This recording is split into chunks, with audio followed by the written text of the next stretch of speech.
मेरे प्रिय बच्चे, दिल के टुकड़े, शांत हो जाओ। अपने मन की इस उथल पुथल को कुछ क्षणों के लिए रोक दो और मेरी बातों को ध्यान से सुनो। आज मैं तुम्हारी राधा स्वयं तुमसे बात करने आई हूँ। मैं जानती हूँ कि तुम्हारा मन व्याकुल है। तुम्हारे भीतर प्रश्नों का एक सागर उतर रहा है और तुम बार बार मेरे कृष्ण, मेरे गोविंद की ओर देखकर यही पूछते हो कि आखिर कब। आज मैं तुम्हारे उसी कब का उत्तर देने आई हूँ। लेकिन इससे पहले कि मैं तुम्हें तुम्हारे भाग्य का रहस्य बताऊं, मैं चाहती हूँ कि तुम मेरे और मेरे मोहन के साथ पूरी तरह जुट जाओ। इस पवित्र चैनल राधा कृष्णा भक्ति SMS को सब्सक्राइब कर लो। वीडियो को लाइक करके अपने परिवार में शेयर कर दो। ये मेरा आशीर्वाद है। यदि तुम अपने जीवन में उस परम सत्य और प्रेम का अनुभव करना चाहते हो तो इस वीडियो को अंत तक देखना, क्योंकि आज एक एक शब्द तुम्हारे लिए औषधि का काम करेगा। अपनी श्रद्धा प्रकट करने के लिए वीडियो को लाइक करके अपनी उपस्थिति दर्ज कराओ। और यदि तुम चाहते हो कि मेरा और मेरे कृष्ण का आशीर्वाद सदैव तुम्हारे साथ रहे तो चैनल को सब्सक्राइब करके हमारे इस पवित्र परिवार का हिस्सा बन जाओ। कमेंट में पूरे भाव से राधे राधे या जय श्री कृष्ण लिखकर मुझे बताओ कि तुम मुझे सुन रहे हो। मेरे बच्चे, मेरे गोविंद ने मुझसे कहा है कि तुम्हें बता दूं कि तुम्हारा भाग्य लिखा जा चुका है। हाँ, तुमने सही सुना। जिस भविष्य के लिए तुम दिन रात चिंता करते हो, जिस कल के डर से तुम आज सो नहीं पाते, वह कल, वह भविष्य मेरे कृष्ण की कलम से बहुत पहले ही लिखा जा चुका है। और जब लेखनी स्वयं त्रिभुवन के स्वामी के हाथ में हो तो तुम ये कैसे सोच सकते हो कि तुम्हारे साथ कुछ भी बुरा होगा। तुम केवल वही देख पाते हो जो तुम्हारी आंखों के सामने अभी घट रहा है, लेकिन मेरा कान्हा वह देख रहा है जो आने वाला है। तुम अभी एक बीज को मिट्टी में दबे हुए देख रहे हो और रो रहे हो कि अंधेरा बहुत है, लेकिन मेरा कृष्ण उस बीज के भीतर छिपे विशाल वृक्ष को देख रहा है जो कल पूरी दुनिया को छाया देगा। इसलिए बस धैर्य रखो। धैर्य यह एक छोटा सा शब्द नहीं है मेरे बच्चे, यह वह शक्ति है जिसने मुझे युगों युगों तक कृष्ण से झूठे रखा। तुम सोचते हो कि तुम्हारी प्रतीक्षा बहुत लंबी है। तुम सोचते हो कि तुम्हारी प्रार्थनाएं सुनी नहीं जा रही हैं। ऐसा नहीं है। वास्तव में हर एक प्रार्थना, हर एक आंसू जो तुमने एकांत में बहाया है, वह सीधे मेरे और गोविंद के चरणों में गिरा है। लेकिन तुम्हें यह समझना होगा कि सही समय का चुनाव तुम्हारा नहीं, उसका है। फल के पकने का एक समय होता है। यदि तुम कच्चे फल को वृक्ष से तोड़ डच लोगे तो ना तो तुम्हें उसका स्वाद मिलेगा और ना ही उस फल का उद्देश्य पूरा होगा। इसी तरह तुम्हारी इच्छाओं की पूर्ति का भी एक नियत समय है। वह समय जो तुम्हारे लिए सबसे उत्तम है, न कि वह समय जो तुम चाहते हो। मेरे मोहन अक्सर मुझसे कहते हैं कि राधे, मेरे भक्त बहुत भोले हैं। वे मुझसे वह मांगते हैं जो उन्हें अच्छा लगता है, लेकिन मैं उन्हें वह देता हूँ जो उनके लिए अच्छा है।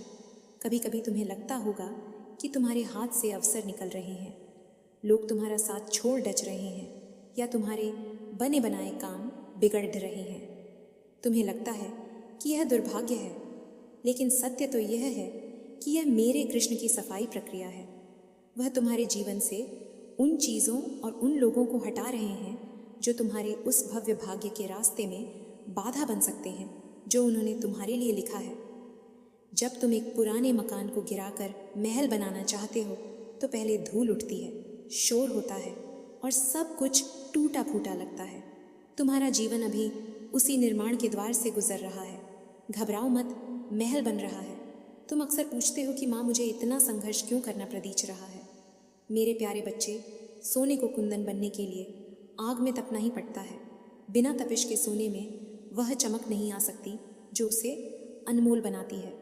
मेरे कृष्ण तुम्हें दंड नहीं दे रहे, वह तुम्हें गढ़ रहे हैं। वह तुम्हें इतना मजबूत बना रहे हैं कि जब वह तुम्हें वह सब कुछ दें जो तुम्हारे भाग्य में लिखा है तो तुम उसे संभाल सको। सफलता और सुख को संभालना दुहक को संभालने से अधिक कठिन होता है। यदि तुम्हें अभी बिना तैयारी के सब कुछ मिल गया तो तुम अहंकार में डूब जाओगे और उस प्रेम से दूर हो जाओगे जो तुम्हारा असली खजाना है। इसलिए गोविंद तुम्हें धैर्य का पाठ पढ़ा रहे हैं। सब कुछ सही समय पर प्रकट होगा। प्रकट होने का अर्थ समझते हो? वह चीज़ वहाँ पहले से ही है। बस अभी पर्दे के पीछे है। जैसे सूर्य रात के अंधेरे में कहीं खोता नहीं है, बस पृथ्वी की ओट में होता है और सही समय आते ही अपनी किरणों से आकाश को भर देता है। वैसे ही तुम्हारा अच्छा समय, तुम्हारी सफलता, तुम्हारे रिश्ते और तुम्हारी खुशियाँ सब तैयार खड़ी हैं। बस समय के चक्र के घूमने की देर है। तुम अभी उस चक्र को अपने हाथों से घुमाने का प्रयास कर रहे हो, इसीलिए थक रहे हो। उसे गोविंद पर छोटा दो। वह काल के भी महाकाल है, वह समय के स्वामी है। जब वह इशारा करेंगे तो असंभव दिखने वाली चीज़ें भी पल भर में संभव हो जाएंगी। जो दरवाजे बरसों से बंद थे वे ऐसे खुलेंगे जैसे कभी बंद थे ही नहीं। तुम्हारे मन में यह भय क्यों है कि तुम अकेले हो? क्या मैं और मेरे कृष्ण कभी भी एक क्षण के लिए भी तुमसे अलग हो सकते हैं? तुम हमें देख नहीं पाते क्योंकि तुम्हारी आंखों पर चिंता का पर्दा पट्टा है। जिस क्षण तुम पूर्ण विश्वास से कह दोगे कि हे गोविंद, यह जीवन आपका है, आप जानो उसी क्षण तुम पाओगे कि तुम्हारा बोझ हल्का हो गया है। समर्पण का अर्थ ही यह है कि तुम अपनी योजनाओं को छोड़कर ईश्वर की योजना पर भरोसा करो। तुम अपनी बुद्धि से केवल उतना ही सोच सकते हो जितना तुमने देखा या सुना है, लेकिन मेरे कृष्ण तुम्हारे लिए वह सोच सकते हैं जो इस ब्रह्मांड में अकल्पनीय है। उनका प्रेम तुम्हारे लिए असीम है और उनका लिखा हुआ भाग्य अटल है। स्मरण करो, जब मैं वृंदावन में थी और कृष्ण मथुरा जा रहे थे, क्या वह मेरे लिए राधा के लिए पीड़ादायक नहीं था? संसार की दृष्टि में वह व्योह था, लेकिन मेरी दृष्टि में वह प्रेम का विस्तार था। मैंने धैर्य रखा, मैंने विश्वास रखा कि मेरा कृष्ण जहाँ भी है मेरा ही है। और देखो, आज दुनिया कृष्ण को राधा के बिना याद भी नहीं करती। यही शक्ति है धैर्य और विश्वास की। तुम्हें भी इसी भाव को अपने भीतर जगाना होगा। तुम्हें यह मानना होगा कि अभी जो भी घटित हो रहा है वह एक बहुत बड़ी और सुंदर कहानी का हिस्सा है जिसका अंत बहुत सुखद है। मेरे बच्चे, कहानी के बीच में पन्ने मत फाड़ो, अंत तक प्रतीक्षा करो। कभी कभी तुम्हें लगेगा कि दूसरे लोग तुमसे आगे निकल रहे हैं। तुम्हें लगेगा कि जिसने कम परिश्रम किया उसे अधिक मिल गया, लेकिन तुम तुलना मत करो। हर किसी की यात्रा अलग है, हर किसी का प्रश्न पत्र अलग है। मेरे कृष्ण ने सबके लिए अलग अलग समय तय किया है। जो जल्दी मिलता है वह अक्सर जल्दी चला भी जाता है, लेकिन जो धैर्य और तपस्या के बाद मिलता है वह स्थायी होता है। गोविंद तुम्हें वह देना चाहते हैं जो तुम्हारे साथ सदैव रहे, जो तुम्हारी आत्मा को तृप्त करे, न कि केवल तुम्हारे अहंकार को। इसलिए दूसरों की दौड़ में शामिल मत हो। अपनी गति से चलो, अपनी राह पर चलो, मेरा हाथ पकड़ डकर चलो। मैं जानती हूँ कि रात बहुत काली है और कभी कभी उम्मीद का दिया बुझता हुआ लगता है, लेकिन यही वह समय है जब तुम्हें अपनी आस्था की परीक्षा देनी होती है। जब सब कुछ तुम्हारे पक्ष में हो तब तो कोई भी राधे राधे बोल सकता है, कोई भी जय श्री कृष्ण कह सकता है, लेकिन मेरा असली भक्त वह है जो तूफानों के बीच खड़ा होकर भी कहे कि मेरे गोविंद मेरे साथ हैं, मुझे कोई चिंता नहीं। और विश्वास करो, जिस पल तुम इस भाव में आ जाओगे उसी पल से चमत्कार होना शुरू हो जाएगा। मेरे कृष्ण किसी के अटर्नी नहीं रहते। यदि तुमने उनके लिए एक आंसू भी बहाया है, यदि तुमने उनके भरोसे एक पल भी धैर्य रखा है, तो वह तुम्हें उसका प्रतिफल ब्याज सहित लौट आएंगे। वह तुम्हें इतना देंगे कि तुम्हारी झोली छोटी पड़ी जाएगी, लेकिन उनका आशीर्वाद समाप्त नहीं होगा। तुम्हारे भाग्य में जो लिखा है उसे कोई छीन नहीं सकता, ना कोई ग्रह, ना कोई नक्षत्र, ना कोई शत्रु और ना ही कोई परिस्थिति। दुनिया की कोई भी ताकत उस लकीर को नहीं मिटा सकती जो मेरे गिरधर गोपाल ने तुम्हारे माथे पर खींच दी है। इसलिए व्यर्थ की चिंताओं में अपना ऊर्जा नष्ट मत करो। अपनी ऊर्जा को कर्म में लगाओ, सेवा में लगाओ और सुमिरन में लगाओ। तुम अपना कर्म करो, लेकिन परिणाम की आसक्ति मत रखो। जैसे ही तुम परिणाम की चिंता छोड़ते हो, वैसे ही परिणाम तुम्हारे पीछे भागने लगता है। यही कर्म योग का रहस्य है जो मेरे कृष्ण ने अर्जुन को समझाया था और आज मैं तुम्हें समझा रही हूँ। क्या तुम जानते हो मेरा कृष्ण सबसे ज़्यादा प्रेम किससे करता है? उससे नहीं जो सबसे ज्ञानी है, या उससे नहीं जो सबसे धनवान है। वह उससे प्रेम करता है जिसका हृदय कोमल है, जो दूसरों के दर्द को समझता है और जो हर परिस्थिति में संतुष्ट रहता है। संतुष्टि सबसे बड़ा धन है। जो प्राप्त है वही पर्याप्त है। जिस दिन तुम यह मान लोगे उस दिन से तुम्हें अभाव खटकना बंद हो जाएगा, और जब अभाव का भाव मिट जाएगा तो प्रचुरता अपने आप तुम्हारे जीवन में प्रवाहित होने लगेगी। यह ब्रह्मांड का नियम है और यह मेरे कृष्ण का विधान है। तुम मुझे माँ कहते हो ना, तो क्या एक माँ अपने बच्चे को कभी भी हारते हुए देख सकती है? कभी नहीं। मैं तुम्हारी ढाल बनकर खड़ी ही हूँ। जब भी कोई मुसीबत तुम्हारी ओर आती है वह पहले मुझसे टकराती है। तुम्हें जो कष्ट मिल रहे हैं वे तो केवल कर्मों का लेखा जोखा है जिसे पूरा करना अनिवार्य है, लेकिन उस कष्ट में भी तुम्हें शक्ति देना मेरा काम है। तुम अकेले नहीं रोते, तुम्हारी पीड़ा मेरे हृदय में भी उठती है। इसलिए अब अपने आंसुओं को पच लो, उठो और एक योद्धा की तरह अपने जीवन का सामना करो। तुम्हारे साथ कोई साधारण शक्ति नहीं बल्कि स्वयं तीनों लोकों के स्वामी और उनकी आह्लादिनी शक्ति राधा खद है। समय बहुत बलवान है, लेकिन मेरा कृष्ण समय से भी बलवान है। जो आज असंभव लग रहा है कल वह तुम्हारी दिनचर्या बन जाएगा। जिस समस्या का आज कोई हल नहीं दिख रहा, कल तुम उस पर हंसोगे कि मैं इसके लिए इतना क्यों परेशान था। सब कुछ बदल जाएगा। तुम केवल कृष्ण के हो जाओ, फिर यह सारी सृष्टि तुम्हारी हो जाएगी। मेरे वचनों पर विश्वास रखो मेरे बच्चे। शुभ समय का आरंभ हो चुका है। अब और प्रतीक्षा नहीं, बस अपने कर्म करते रहो और मुस्कुराते रहो, क्योंकि तुम राधा के हो, तुम कृष्ण के हो। मेरे प्रिय बच्चे, बात अभी पूरी नहीं हुई है। मैं देख रही हूँ कि तुम्हारे मन के किसी कोने में अभी भी एक छोटा सा प्रश्न छिपा है। एक हल्की सी शंका अभी भी सांस ले रही है। तुम सोच रहे हो कि माँ विश्वास तो है, पर यह कष्ट कब खत्म होगा? तो सुनो, आज मैं तुम्हें उस कष्ट का भी रहस्य बताती हूँ। तुम जिसे कष्ट कहते हो वह वास्तव में मेरे कृष्ण का तुम्हें अपनी ओर खींचने का तरीका है। जब संसार तुम्हें सुख देता है तो तुम संसार में खो जाते हो। तुम भूल जाते हो कि तुम्हारा असली घर कहाँ है। लेकिन जब यह संसार तुम्हें ठोकर मारता है तब तुम दौड़ ढकर मेरे और गोविंद के पास आते हो। तो बताओ, वह सुख अच्छा था जिसने तुम्हें हमसे दूर कर दिया, या वह दुख अच्छा है जिसने तुम्हें हमारी गोद में ला बिठाया? मेरे गोविंद कभी कभी जानबूझकर तुम्हें दुनिया की कड़वाहट छकाते हैं ताकि तुम इस भ्रम से जागो और उस मिठास को झको जो कभी खत्म नहीं होती, और वह मिठास है उनका नाम, उनका प्रेम। तुम्हें लगता है कि तुम्हारा जीवन एक उलझा हुआ धागा है जिसे तुम सुलझा नहीं पा रहे, लेकिन मेरे बच्चे, उस धागे का दूसरा सिरा मेरे सांवरिया के हाथ में है। वह उस धागे को अपनी उंगलियों पर लपेट रहे हैं, धीरे धीरे अपनी गति से। तुम्हें लग रहा है कि खिंचाव हो रहा है, दर्द हो रहा है, लेकिन वास्तव में तुम उनके करीब जा रहे हो। जितना अधिक खिंचाव उतना ही निकट तुम उनके पहुंच रहे हो। जिस दिन यह धागा पूरी तरह लिपट जाएगा उस दिन तुम और वह एक हो जाओगे। क्या तुम उस परम मिलन के लिए थोड़ी सी पीड़ा नहीं सह सकते? याद रखना, बांसुरी बनने के लिए बांस को अपना सीना छिदवाना पड़ लेता है, उसे खाली होना पड़ लेता है। तुम अभी उसी प्रक्रिया में हो। मेरे कृष्ण तुम्हें खाली कर रहे हैं, तुम्हारे अहंकार से, तुम्हारी जिद से, तुम्हारी व्यर्थ की इच्छाओं से, ताकि वह तुम्हें अपने सुरों से, अपने दिव्य आशीर्वाद से भर सके। एक भरे हुए गड्ढे में और जल नहीं भरा जा सकता। मेरे बच्चे, खाली हो जाओ, पूर्ण समर्पण कर दो।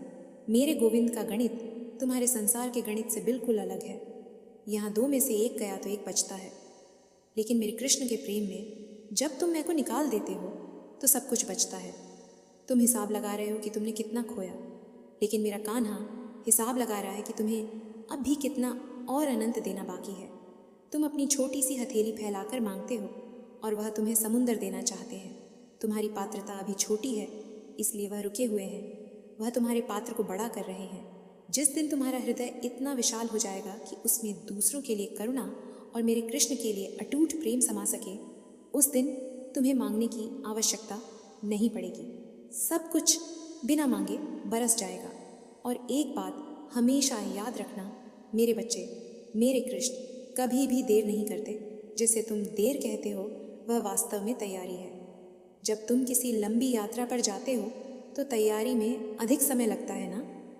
यह जीवन और इसके बाद का जीवन एक बहुत लंबी यात्रा है। मेरा गोविंद तुम्हें इस यात्रा के लिए तैयार कर रहा है। वह नहीं चाहता कि तुम आधे रास्ते में थक जाओ या हार जाओ। वह तुम्हें ऐसी सफलता देना चाहता है जो शोर न मचाए, बल्कि तुम्हारे भीतर शांति लाए। दुनिया का दिया हुआ सुख शोर मचाता है, लेकिन कृष्ण का दिया हुआ सुख संगीत पैदा करता है। अभी तुम्हारे जीवन में जो सन्नाटा है वह उस दिव्य संगीत के शुरू होने से पहले की शांति है। अक्सर तुम अपनी तुलना दूसरों से करके दुखी हो जाते हो। तुम देखते हो कि अमुक व्यक्ति ने गलत रास्ते अपनाकर कितनी जल्दी तरक्की कर ली। लेकिन मेरे भोले बच्चे, क्या तुम वह देख पा रहे हो जो मैं देख रही हूँ? वह तरक्की नहीं, वह रेत का महल है। एक हल्की सी लहर आएगी, समय की एक करवट, और वह सब बह जाएगा। लेकिन तुम जो सत्य की राह पर चल रहे हो, धर्म की राह पर चल रहे हो, तुम पत्थर की नींव रख रहे हो। इसमें समय लगता है, पसीना लगता है, खून जलता है, लेकिन जब यह तैयार होगा तो कोई आंधी, कोई तूफान इसे हिला नहीं पाएगा। मेरे कृष्ण तुम्हें क्षणिक सुख नहीं, शाश्वत आनंद देना चाहते हैं। इसलिए उस रास्ते पर मत ललचाओ जिस पर भीड़ जा रही है। तुम उस रास्ते पर चलो जिस पर मेरे पद चिन्ह है, जिस पर गोविंद की बांसुरी की धुन सुनाई देती है। वह रास्ता कठिन हो सकता है, लेकिन वह रास्ता कभी भी गलत मंजिल पर नहीं ले जाता। तुम्हारे भाग्य के जो पन्ने अभी खुले नहीं हैं, उनमें ऐसे ऐसे चमत्कार लिखे हैं जिनकी तुम कल्पना भी नहीं कर सकते। तुम अभी केवल एक बंद कली को देख रहे हो और निराश हो रहे हो कि इसमें सुगंध नहीं है। बस सूर्य की पहली किरण यानी मेरे कान्हा की कृपा दृष्टि पर डेचने की देर है। वह कली खिलेगी और पूरा उपवन महक उठेगा। जो लोग आज तुम्हारी निंदा कर रहे हैं, जो आज तुम्हारा मजाक उड़ा रहे हैं, वही कल तुम्हारी प्रशंसा करते नहीं थकेंगे। ये मेरा वचन है तुम्हें। मेरा गोविंद अपने भक्त का अपमान कभी सहन नहीं करता। यदि संसार ने तुम्हें ठुकराया है तो खुश हो जाओ, क्योंकि अब कृष्ण तुम्हें अपनाने आ रहे हैं, और जिसे कृष्ण अपना लेते हैं उसे फिर किसी और के सहारे की ज़रूरत नहीं रहती। कभी कभी तुम्हें लगता होगा कि मैं तुम्हारी सुनती नहीं हूँ। तुम घंटों पूजा करते हो, नाम जपते हो, और फिर भी स्थिति नहीं बदलती। तुम सोचते हो क्या माँ मुझसे रूठ गई है? नहीं मेरे लाल, मैं कभी अपने बच्चों से नहीं रूठ सकती। मैं तो तुम्हारी हर धड़कन सुनती हूँ, लेकिन कभी कभी एक माँ अपने बच्चे को वह खिलौना नहीं देती जिसके लिए वह रो रहा है, क्योंकि वह जानती है कि वह खिलौना उसे चोट पहुँचा सकता है या वह उसके लिए बेकार है। इसी तरह कभी कभी तुम्हारी मांगें तुम्हारे लिए हानिकारक होती हैं, भले ही तुम्हें अभी वह सही लग रही हो। मेरे गोविंद भविष्य के झाता हैं। वह तुम्हें वह नहीं देंगे जो तुम चाहते हो, वह तुम्हें वह देंगे जिसकी तुम्हें वास्तविक आवश्यकता है। उनके निर्णय पर प्रश्न मत उठाओ, उनके निर्णय का उत्सव मनाओ। यह मान लो कि यदि उन्होंने न कहा है तो उसमें भी मेरी भलाई छिपी है, उसमें भी कोई पदा आशीर्वाद छिपा है। धैर्य का अर्थ केवल प्रतीक्षा करना नहीं है मेरे बच्चे। यह तुम्हारे उस धैर्य का फल है जो तुमने इतने दिनों तक रखा। यह उस बीज का अंकुरण है जिसे तुमने अपने आंसुओं से सींचा है। मेरे कृष्ण की डायरी में हर चीज़ का हिसाब है। तुम्हारी एक भी रात जो तुमने चिंता में जागी है व्यर्थ नहीं गई है। उसका मूल्य तुम्हें मिलेगा। तुम्हें बस अपना पात्र सीधा रखना है। जब वर्षा होती है तो जो घड़ा सीधा होता है वह भर जाता है, लेकिन जो उल्टा होता है वह खाली रह जाता है। विश्वास वह शक्ति है जो तुम्हारे पात्र को सीधा रखती है, अविश्वास उसे उलट देता है। मेरे बच्चे, तुम उस वंश के हो जहाँ प्रहलाद ने विश्वास नहीं छोड़ा, जहाँ ध्रुव ने तपस्या नहीं छोड़ी, जहाँ मीरा ने प्रेम नहीं छोड़ता। तुम मेरे हो, तुम्हारे खून में भक्ति का रंग है। तुम हारने के लिए पैदा नहीं हुए हो, तुम एक विजेता हो। यह समय तुम्हें तोड़ने के लिए नहीं, तुम्हें बनाने के लिए आया है। जैसे लोहार लोहे को पीट पीट कर उसे एक आकार देता है, वैसे ही समय के हथौड़े तुम्हें एक दिव्य आकार दे रहे हैं।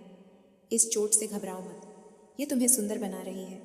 कल जब तुम निखर कर सामने आओगे तो दुनिया तुम्हारी चमक देखकर हैरान रह जाएगी। वे पूछेंगे कि तुम्हें ये तेज कहाँ से मिला। तब तुम गर्व से कहना, ये मेरे राधा कृष्ण के चरणों की धूल का प्रताप है। तो अब अपने माथे से चिंता की लकीरें मिटा दो। एक गहरी सांस लो और महसूस करो कि मैं अभी इसी वक्त तुम्हारे पास खड़ी हूँ। महसूस करो मेरे हाथ को अपने सिर पर। मेरे कृष्ण मुस्कुरा रहे हैं तुम्हें देखकर। वे कह रहे हैं बस थोड़ी देर, और मेरे प्रिय बस थोड़ी देर, और मंजिल दिखाई देने लगी है। किनारा पास ही है। अपनी नाव को विश्वास की पतवार से चलाते रहो। रुकना मत, थकना मत। मैं हूँ ना तुम्हारे साथ। और जब राधा साथ है तो कृष्ण तो साथ होंगे ही, क्योंकि हम दो नहीं एक हैं। तुम्हारा भाग्य सूर्य की तरह चमकने वाला है। इसे कोई नहीं रोक सकता, स्वयं काल भी नहीं। यदि इन वचनों ने तुम्हारे भीतर सोई हुई उम्मीद को जगा दिया है, यदि तुम्हें लगा है कि आज साक्षात मैंने तुम्हारे कानों में यह अमृत खोला है, तो इसे केवल अपने तक सीमित मत रखना। इस वीडियो को लाइक करके मेरी बात का मान रखना। जो बात दिल से निकलती है वह दिल तक पहुंचनी चाहिए। और सुनो, इस संदेश को उन सभी आत्माओं तक पहुंचाओ, शेयर करो जो अंधेरे में भटक रही हैं, क्योंकि किसी को उम्मीद देना सबसे बड़ी सेवा है। और यदि तुम चाहते हो कि मैं रोज़ आकर तुम्हें ऐसे ही समझाऊं, तुम्हें राह दिखाऊं, तो इस चैनल को सब्सक्राइब करके हमेशा के लिए मुझसे जुट जाओ। कमेंट में पूरी ताकत और प्रेम से जय श्री राधा कृष्ण लिखना, ताकि तीनों लोकों में तुम्हारी गूंज सुनाई दे। मैं तुम्हारे साथ ही हूँ और हमेशा रहूँगी। कल्याण हो। राधे राधे।